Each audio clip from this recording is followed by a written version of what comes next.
എല്ലാവർക്കും വിജീസ് കിച്ചൻ്റെ പുതിയൊരു വീഡിയോയിലേക്ക് സ്വാഗതം. ഞാൻ നിങ്ങളുടെ സ്വന്തം ബി ചേച്ചി. എൻ്റെ പ്രിയപ്പെട്ടവർ സുഖമായിട്ടിരിക്കുന്നു. ദൈവം സഹായിച്ച് ഇവിടെ സുഖമായിട്ടൊക്കെ ഇരിക്കുന്നു കേട്ടോ. ഇന്നും ഒരു ദിവസം ദൈവം ദാനമായി തന്നതിന് ദൈവത്തിന് നന്ദി പറയാം. എന്നാലും എനിക്ക് ദാണ്ട ഈ സൈഡിലാണ് കൊണ്ടേ തോന്നേ. ഇന്നലെ രാത്രിയിലൊക്കെ ഡോക്ടറെ കാണിച്ചിട്ട് കുഴപ്പമൊന്നുമില്ല. ഈ ചെവിയുടെ ഇവിടേക്ക് അങ്ങ് ഒരു കുത്തലായിരുന്നു. അപ്പോൾ നോക്കുകയാണെങ്കിൽ എനിക്കൊന്ന് ഈ മേലെണ്ണാക്കിലാണ് കൊണ്ടുവരുന്നത്. എൻ്റെ ഇപ്പം ചിന്ത അതിൻ്റെ നാര് പോയെന്നല്ല, അതിൻ്റെ ഞാനിങ്ങനെ ചെത്തിയെടുക്കുമല്ലായിരുന്നു, ഇതളായിട്ട് ഇങ്ങനെ ഓരോ അല്ലിയായിട്ട് ഇങ്ങനെ മണിയായിട്ട് ഇങ്ങനെ എടുക്കുമായിരുന്നു. അപ്പോൾ അതിൻ്റെ മൂട്ടിൽ ഇച്ചിരി ഷാർപ്പ്, ചിലതിൻ്റെ ഷാർപ്പുണ്ട്. എനിക്കൊന്നും ഇനി അങ്ങനാണോ എന്നറിയത്തില്ല. എന്നെ ഇത്രയും പേര് നിങ്ങൾ സ്നേഹിക്കുന്നുണ്ടെന്ന് അറിഞ്ഞാൽ ഒത്തിരി സന്തോഷവുമുണ്ട്, അങ്ങ് സങ്കടവും വന്നു കേട്ടോ. വാട്സപ്പിലാണെങ്കിൽ തുര മെസ്സേജ് എനിക്ക്, പിന്നെ ചിലത് ടൈപ്പ് ചെയ്യും, ചിലത് വോയിസ് കൂടെ പറയും. ഞാൻ പറഞ്ഞില്ലേ, എന്നാലും ഉമ്മനീരൊക്കെ ഇറക്കുമ്പോൾ കൊണ്ടേൻ്റെ ആയിരിക്കും ഒരു വേദനയുണ്ട്. ഒത്തിരിയും പേര് സജഷൻ പറഞ്ഞു, ഇന്നത് ചെയ്യുക, അത് ചെയ്യുക, ഇങ്ങനെ ചെയ്യുക.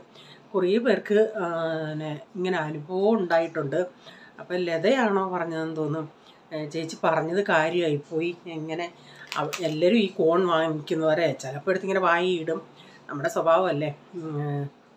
അത് നമ്മൾ പറഞ്ഞത് കൊണ്ട് ചിലർ ഇനി സൂക്ഷിക്കുമല്ലോ. ഇന്നലെ ഞാൻ ആ കോണൊന്ന് എടുത്തിട്ട് ഒരല്ലി ഇങ്ങനെ എടുത്തിട്ട് ഇങ്ങനെ വായിലിടാനായിട്ട് പേടിച്ചു പോയി, പിന്നെ തിരിച്ചങ്ങ് ഇട്ട്. അതിൻ്റെ ഇടയ്ക്ക് അതിൻ്റെ ഇടയ്ക്ക് പ്രീതയുടെ ഒരു കമൻറ്റ് വായിച്ചിട്ട് എനിക്ക് ചിരിയും വന്ന്. പ്രീത ചോറുണ്ടോണ്ട് ഇരിക്കുന്ന സമയത്തായി ഈ വീഡിയോ കാണുന്നത്. പ്രീത പറയുന്നത്, എൻ്റെ ജീവിതത്തിൽ ഞാൻ ഇത്രയും ശ്രദ്ധിച്ച് ചോറ് കഴിച്ചിട്ടില്ല വിജി. ഇത് കേട്ട് പുള്ളിക്കാരി പേടിച്ചു പോയി. ഇപ്പം ഞാൻ ചിരിക്കുന്നു കേട്ടോ. ദൈവമേ, ആ സിറ്റുവേഷൻ ഓർക്കും തോറും എൻ്റെ മക്കൾ വരെ ഞാനിരുന്ന് ഇങ്ങനെ ഇളക്കി, ഇങ്ങനെ തിന്നിട്ട് ഇളക്കി ഒരു ഇച്ചിരി ഇരുന്നിട്ട് എനിക്ക് കുഴപ്പമില്ല, ഞാൻ ഇങ്ങനെ ഇളക്കുന്നുണ്ട്.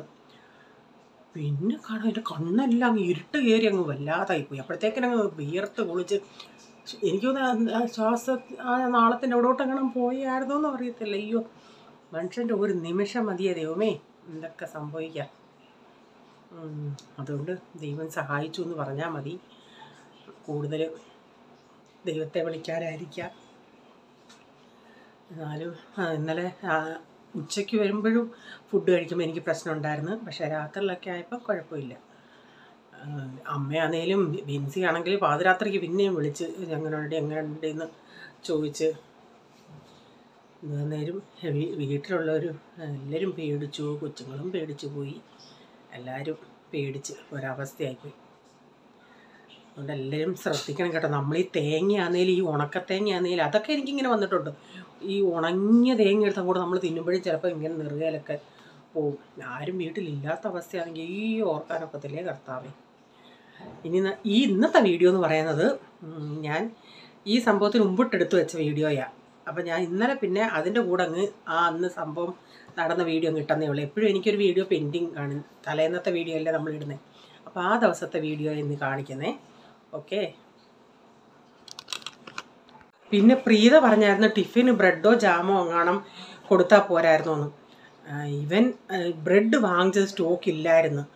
പിന്നെ ഈ 6 മണിക്ക് ഇവന് ആ സമയത്ത് നമ്മൾ ഓൺലൈൻ ചെയ്താൽ എപ്പോഴും 5-5:30 സമയത്ത് ആൾക്കാർ കൊണ്ടുവരുമോ എനിക്കറിയത്തില്ല. അങ്ങനെ ഞങ്ങൾ ചെയ്തിട്ടില്ല. ജിയോ നാട്ടിലോ ആണെങ്കിലും 8 മണിയാകാതെ പറ്റുമോ എനിക്കറിയത്തില്ല കേട്ടോ. അതുകൊണ്ട് അല്ലെങ്കിലും അത്രയും ബുദ്ധി നമുക്ക് പോയില്ല, അതാ കാര്യം. ഓക്കെ.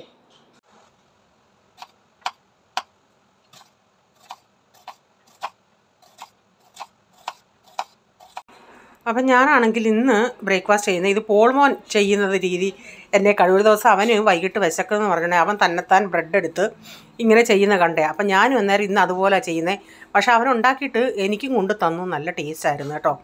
അപ്പോൾ അവൻ ഇങ്ങനെ സവാള ഇങ്ങനെ എടുത്തിട്ട്, സവാളയെ ഇപ്പം നമുക്ക് ഇത്രയും ക്വാണ്ടിറ്റി വേണ്ടിയോണ്ട് ഞാൻ അതനുസരിച്ച് ഒരു ഫില്ലിങ് വേണമല്ലേ. ഞാനൊരു 2 സവാള എടുത്തിട്ടുണ്ട്. അതിലേക്ക് ഒരു 2-3 ചെറിയ ടൊമാറ്റോയുടെ ഇങ്ങനെ നീളത്തിലരിഞ്ഞിട്ട്, ഇത് ഒത്തിരി നമുക്കങ്ങ് വഴരണ്ട. പക്ഷേ ഞാൻ 2 ട്രിപ്പ് ചെയ്തു കേട്ടോ. ആദ്യത്തെ ട്രിപ്പിൽ എനിക്ക് ഫില്ലിങ് തികഞ്ഞില്ല. ആദ്യത്തെ എനിക്ക് ഇത്തിരി ഒന്ന് വഴന്നു പോയി. ഈ സവാളയുടെ പച്ചപ്പൊന്ന് പോയാൽ മാത്രം മതി. നമ്മളത് കഴിക്കുന്നുണ്ടെങ്കിൽ ഇച്ചിരി ക്രഞ്ചി ആയിട്ട് ഇങ്ങനെ പച്ചപ്പോടുകൂടി കടിക്കുന്നത് നല്ലത്. ഒത്തിരി അങ്ങ് വഴരണ്ട കേട്ടോ. ഇതിലോട്ട് ഞാൻ ആ ടൊമാറ്റോയോട് ഇട്ട് കൊടുത്തിട്ടുണ്ട്. ഞാൻ പറഞ്ഞില്ലേ ഇത് ടൊമാറ്റോയോട് ഇട്ടിട്ട് ഇച്ചിരി ഒരു 2-3 മിനിറ്റ് ഒന്ന് വഴറ്റിയാൽ മതിയായിരുന്നു. ഞാനൊരു ഇച്ചിരി നേരം കൂടെ ആയപ്പോഴത്തേനും അതങ്ങ് വഴന്നു പോയി. അപ്പോൾ ഞാൻ ആവശ്യത്തിനുള്ള ഉപ്പ് ഇട്ടിട്ട് ഇതിലേക്ക് ഞാൻ ഇച്ചിരി കാശ്മീരി മുളക് പൊടിയാണ് ചേർക്കുന്ന എരിവിനനുസരിച്ച് 1 ടീസ്പൂൺ ഇട്ടു. പിന്നെ ഞാൻ ചേർത്തത് സെസ്വൻ ചട്നിയാണ്. അത് നമ്മുടെ എരിവിനനുസരിച്ച് അത് ചേർക്കാം. പിന്നെ ഇടിച്ച് ടൊമാറ്റോ സോസ് കൂടെ ചേർത്ത് കേട്ടോ. എന്നിട്ടത് നന്നായി മിക്സി കണ്ടില്ലേ കാണുമ്പോൾ അറിയാം ഇപ്പോൾ ഇത് ഇച്ചിരി കുഴഞ്ഞിരിക്കുന്നു. അങ്ങനെ ആ പരുവം വേണ്ട, ഇച്ചിരി പച്ചപ്പൊന്ന് വിട്ടാൽ മതി കേട്ടോ. ആ പച്ചപ്പ് വിടുമ്പോഴത്തേക്കും ഇടുമ്പോൾ രണ്ടാമത് ഞാൻ ചെയ്തത് വെറുതെ ഒന്ന് സവാള ഇങ്ങനെ ഇച്ചിരി ഒന്ന് വാട്ടിയതേ ഉള്ളൂ. അപ്പോൾ നല്ല ടേസ്റ്റായിരുന്നു അത് കഴിക്കാൻ. ഈ ആദ്യം കഴിയുന്നതിനേക്കാൾ നല്ലത് മറ്റേതാണ്. അപ്പോൾ ഞാനിങ്ങനെ ഈ ബ്രെഡിൻ്റെ അകത്ത് ഇത് വെച്ചിട്ട് നമ്മുടെ ഈ ഗ്യാസിൽ വെക്കുന്ന ടോസ്റ്റർ ഉണ്ടല്ലേ അതിലാണ് ഞാൻ ചെയ്യുന്നത്. നിങ്ങളുടെ ഇലക്ട്രിക് ആണെങ്കിൽ അതിലും ചെയ്യാം കേട്ടോ. എളുപ്പം നമുക്ക് ചെയ്യാവുന്ന ഒരു സാൻഡ്വിച്ചാണ്. നല്ല ടേസ്റ്റായിരുന്നു. ഞാൻ ആദ്യം പറഞ്ഞതുപോലെ ഒത്തിരി കുഴയുന്നതിനേക്കാൾ നല്ലത് ഇച്ചിരി പച്ചപ്പായിട്ടിരിക്കുന്നതാണ്. ആദ്യത്തെ ഞാൻ അടപ്പത്ത് വെച്ചിട്ട് പ്രീസമ്മൻ്റെ യൂണിഫോം എടുത്ത് കൊടുക്കാനായിട്ട് പോയി വന്നപ്പോഴത്തേക്കിന് അതങ്ങ് കരിഞ്ഞ്. ഇത് കാരണം പെട്ടെന്ന് ഞാൻ തീയും കുറയ്ക്കാതെ പോയത്, അതുകൊണ്ട് പെട്ടെന്ന് അതങ്ങ് കരിഞ്ഞ്. അപ്പോൾ ഞാൻ അതുണ്ടാക്കിയിട്ട് ഇപ്പം ചായയും കൂടെ എടുക്കട്ടെ.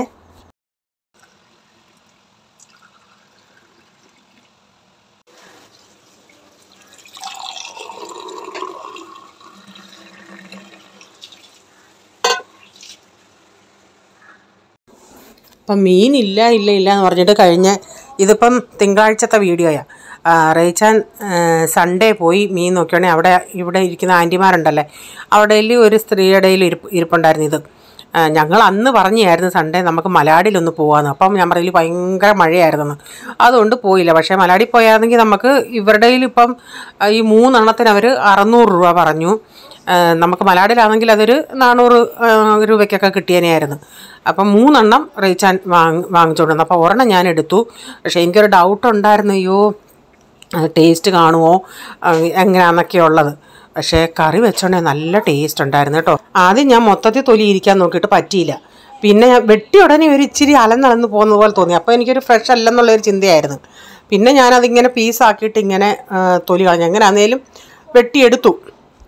അപ്പോൾ ഉച്ചയ്ക്ക് പ്രൈസം വന്നോണേ പറയാ വീട്ടിലോട്ട് കയറി വന്നേ, നല്ല മീൻ, കുറേ നാളായില്ലേ മീൻ വാങ്ങിച്ചിട്ട്, നല്ല മീൻ കറിയുടെ മണമെന്ന്. ഞാൻ സാധാരണ അവന് മീൻ നമ്മൾ ഡെയിലി ഇങ്ങനെ മീനുണ്ടെങ്കിൽ പീസ് വേണമെന്ന് ചോദിച്ചാൽ പീസ് വേണ്ട ചാറ് മതിയെന്ന് പറയും. ഇന്ന് പീസ് കൊടുത്തോണ്ട് എനിക്കൊരു പീസ് കൂടെ താങ്ങ്. അതാ കുറേ നാൾ നമ്മൾ വാങ്ങിക്കാതെ വെക്കുന്നുണ്ട്, എല്ലാവർക്കും കൊതിയായിരിക്കും. ഞാനത് അമ്മ ഫോൺ ചെയ്തോണ്ട് അമ്മയോട് പറയുകയും ചെയ്തു പ്രൈസ് എന്താണ്ട് ഇങ്ങനെ പറഞ്ഞെന്ന്. കറി വെച്ചിട്ട് വൈകിട്ട് റേച്ചാൻ ഞാൻ കൊടുത്തോണ്ട് റേച്ചാനും കഴിച്ചു. അങ്ങനെ റേച്ചാൻ സാധാരണ മീൻ അങ്ങനെ വേണ്ടാന്ന് പറയുന്നത്. ഞാൻ പറയില്ല ഇത് വെള്ളയായിരുന്നെന്ന്, അതുകൊണ്ട് നല്ല വെള്ള മാത്രമുള്ള പീസ്. നമ്മൾ കേരയാണെങ്കിലും ചില പീസുകളുടെ ഇടയിൽ ഇച്ചിരി കറുപ്പ് പോലെ വരുമല്ലേ, അങ്ങനൊന്നും ഇല്ലാത്ത തനി വെള്ള എടുത്ത് റേച്ചാന് മാറ്റി വെച്ച്. അപ്പം ഞാൻ ആദ്യം ചിന്തിച്ച് ഇച്ചിരി എടുത്ത് വറക്കാൻ കൂടെ ചെയ്യാമെന്ന്. പക്ഷേ ഞാൻ കറിക്കെടുത്ത പീസ് അങ്ങ് വലിയ പീസുകളായിരുന്നു, കുഞ്ഞു പീസാക്കിയില്ല. വലിയ പീസായതുകൊണ്ട് പിന്നെ വറക്കാനായിട്ട് പിന്നെ പീസ് അധികം ഇല്ലായിരുന്നു. എന്നോട് ഇന്നാളെ ആരാണ്ട് മീൻ കറിയുടെയും എനിക്കാണെങ്കിൽ അങ്ങ് മറവിയല്ലേ, ഷോർട്ടിലാണോ വീഡിയോയ്ക്കകത്തായിരുന്നോ മീൻ കറിയുടെ റെസിപ്പിയും ചോദിച്ചു. അന്ന് മീനൊന്നും കിട്ടാത്ത സമയമായിരുന്നു. അപ്പം ഞാൻ മീൻ കിട്ടുമ്പം കാണിക്കാമെന്ന് വെച്ചതാണ്. പക്ഷേ ഇന്നും സ്റ്റാർട്ടിങ് തൊട്ട് കാര്യം പറഞ്ഞങ്ങ് മറന്നുപോയി. അപ്പോൾ ആദ്യമായിട്ട് ആരെങ്കിലും വെക്കുന്നവരാണെങ്കിൽ മുളക് പൊടി ഇങ്ങനെ നിങ്ങൾ മൂപ്പിക്കരുത്, ചട്ടിക്കകത്തിട്ട് മുളക് പൊടി ചൂടാക്കല്ലേ. അങ്ങനാണെങ്കിൽ അതിനകത്ത് ചട്ടിയിലൊക്കെ പിടിച്ച് മെയിൻറ്റെയിൻ ചെയ്യാൻ പറ്റത്തില്ലെങ്കിൽ, തീ മെയിൻറ്റെയിൻ ചെയ്തെടുക്കാൻ പറ്റത്തില്ലെങ്കിൽ പിന്നെ നമുക്ക് ആ ക്രാണം മൂക്കി കയറി ചുമയും അങ്ങനെയുള്ള അസ്വസ്ഥത ഉണ്ടാകും. അതുകൊണ്ട് സെപ്പറേറ്റ് ഒരു പാത്രത്തിൽ നിങ്ങൾ കുഴച്ചിട്ട് ചട്ടിയിലിട്ട് നന്നായിട്ട് അതിൻ്റെ പച്ചമണം പോകുന്ന വരെ ഒന്ന് മൂപ്പിച്ചെടുത്താൽ മതി. ഇതിപ്പോൾ നമുക്ക് ഇച്ചിരി പ്രാക്ടീസ് ഉള്ളത് കൊണ്ട് ഇങ്ങനെ ഡയറക്റ്റ് ചട്ടിയിലിട്ടങ്ങ് മൂപ്പിച്ചെടുത്തി കേട്ടോ. അപ്പോൾ ആവശ്യത്തിനുള്ള വെള്ളമൊക്കെ ഒഴിച്ച് പുളിവെള്ളവും ഉപ്പും എല്ലാം ഇട്ടതിന് ശേഷം ഇനി അരപ്പൊന്ന് തിളയ്ക്കുമ്പം മീൻ പറക്കിയിട്ട് കൊടുക്കുക. അതിൻ്റെ അകത്ത് തലയുണ്ടായിരുന്നു. ഉലുവാപ്പൊടി ഞാനിപ്പോൾ ഇട്ട് കൊടുത്തേ. ചിലപ്പോൾ ഞാൻ തിളച്ച് കഴിഞ്ഞ് ചേർക്കും. പണ്ടൊക്കെ ആയിരുന്നെങ്കിൽ ലാസ്റ്റ് തിള കഴിഞ്ഞിട്ട് ആയിരുന്നു ഇടുന്നത്. ഇപ്പം ഞാൻ ഇങ്ങനെ ഇടുന്നത്. അപ്പോൾ ആദ്യം അങ്ങ് ഇട്ട് കൊടുത്ത്. ഞാനിപ്പോൾ അയലയുടെ തല എങ്ങനെ വറക്കുവാണേലും പ്രൈസൻ അതിൻ്റെ അകത്തൊന്ന് കണ്ണ് ചൂടുന്നെടുത്ത് തിന്നും. അവനതിൻ്റെ കണ്ണ് ഇഷ്ടം, ഏത് മീനിൻ്റെ കണ്ണ് വറക്കുന്നത്. ഇതിപ്പോൾ ഈ ചൂരയുടെ തല ഞാൻ എടുത്തുകൊണ്ട് പോവുകയാണെങ്കിൽ കണ്ണുണ്ടോയെന്നും പറഞ്ഞ് വരും. അപ്പോൾ ഞാൻ ഇന്നാളീ അച്ചാറിടാൻ നേരം മീൻകാരൻ ആ തല ഇങ്ങനെ വെട്ടിയുണ്ട്. ഞാൻ പറയുമോ കണ്ണ് പൊട്ടിക്കല്ലേ, എൻ്റെ കൊച്ചിന് വേണമെന്ന്. പിന്നെ അയാൾ അതിൽ നിന്ന് കണ്ണെടുത്ത് തന്ന്. അപ്പം ഈ കഷ്ണങ്ങളെല്ലാം ഞാൻ പറക്കിയിട്ട് എന്നിട്ട് ഇപ്പം ഞാനിങ്ങനെ ഒന്ന് സ്പൂണും കൊണ്ടൊന്ന് ഇളക്കി കൊടുക്കും. എന്നിട്ട് അതൊന്ന് ഇച്ചിരി കറിവേപ്പില ഇട്ടിട്ട് അതൊന്ന് തിളച്ച് വറ്റി വരട്ടെ. ഒരു 15-20 മിനിറ്റിനകം ഇതൊന്ന് പറ്റി വരും. അപ്പം ചട്ടി ആയതുകൊണ്ട് അറിയാൻ വയ്യാത്തവരാരെങ്കിലും ഉണ്ടെങ്കിൽ ഹൈ ഫ്ലെയിമിൽ വെക്കരുത് കേട്ടോ. കാരണം അതിൻ്റെ മൂട്ടിൽ തന്നെ ഈ ഫ്ലെയിം അടിക്കുന്നത് കൊണ്ട്, ചൂട് കിട്ടുന്നതുകൊണ്ട് വെടിച്ച് കീറാൻ ചാൻസ് ഉണ്ട്. അതുകൊണ്ട് ഞാൻ ഇച്ചിരി ഒരു മീഡിയം ഫ്ലെയിമിലാണ് വെച്ചേക്കുന്നത് ചട്ടി. അപ്പം നമ്മുടെ മീൻ കറിയൊക്കെ വറ്റി വന്നിട്ടുണ്ട്. ഞാൻ വെളിച്ചെണ്ണ ഒഴിച്ച് കറിവേപ്പില ഇട്ട് അത് ഓഫാക്കിയിട്ടിട്ടുണ്ട്. തുണിയൊക്കെ കഴുകാനിട്ടായിരുന്നു. പിന്നെ തുണികളൊക്കെ ഒന്ന് വിരിക്കണം. അപ്പോൾ തുണിയൊക്കെ ഒന്ന് വിരിച്ചെടുക്കട്ടെ.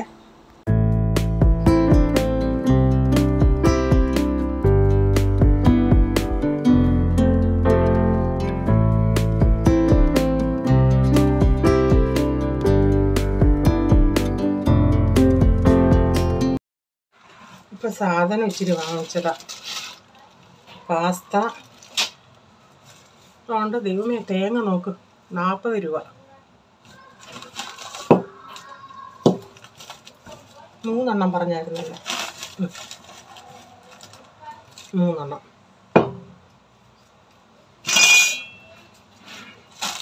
തേയില ചെറുപയറിന് എത്ര രൂപ? മൂങ്ക് വണ്ട് 130.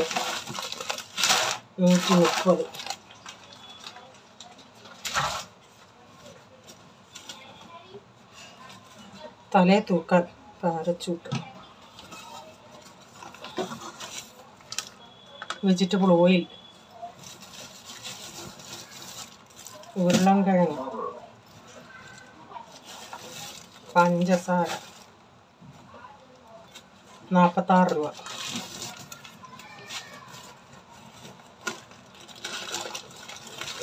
ബിരിയാണി അരി ഇങ്ങനെ ലൂസാണ് ഞാൻ വാങ്ങിക്കുന്നത്. അയ്യോ, പുള്ളി ഒരു പേര് പറഞ്ഞായിരുന്നു, ഞാൻ പറയാം. എന്നോട് ഒരാൾ ചോദിച്ചായിരുന്നു. ബെഞ്ചിൻ എന്നാണ് പറഞ്ഞത്. ബെഞ്ചിൻ റൈസ് എന്നാ. കിലോ 120 രൂപ. പാരച്ചൂട്ട് 135.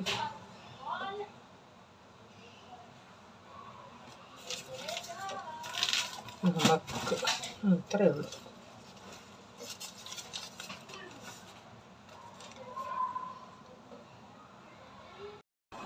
ഇന്നലത്തെ മോരുകറി ഇരിപ്പുണ്ട്.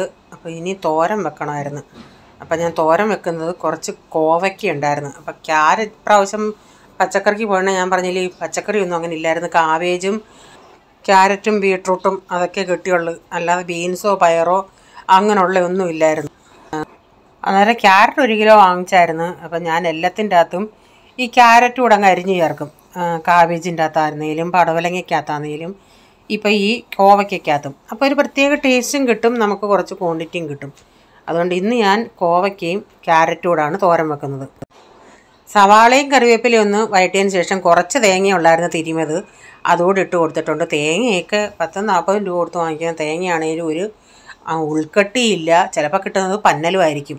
നേരത്തൊക്കെ ആണെങ്കിൽ നമ്മൾ തേങ്ങയൊക്കെ വാങ്ങിക്കുമ്പോൾ പന്നലോ അഴുകിയതോ അങ്ങനെയാണെങ്കിൽ നമ്മൾ കടയിൽ തിരിച്ചു കൊടുക്കുകയാണെങ്കിൽ നമുക്കതിന് അതിന് പകരം വേറെ തേങ്ങ തരുമായിരുന്നു.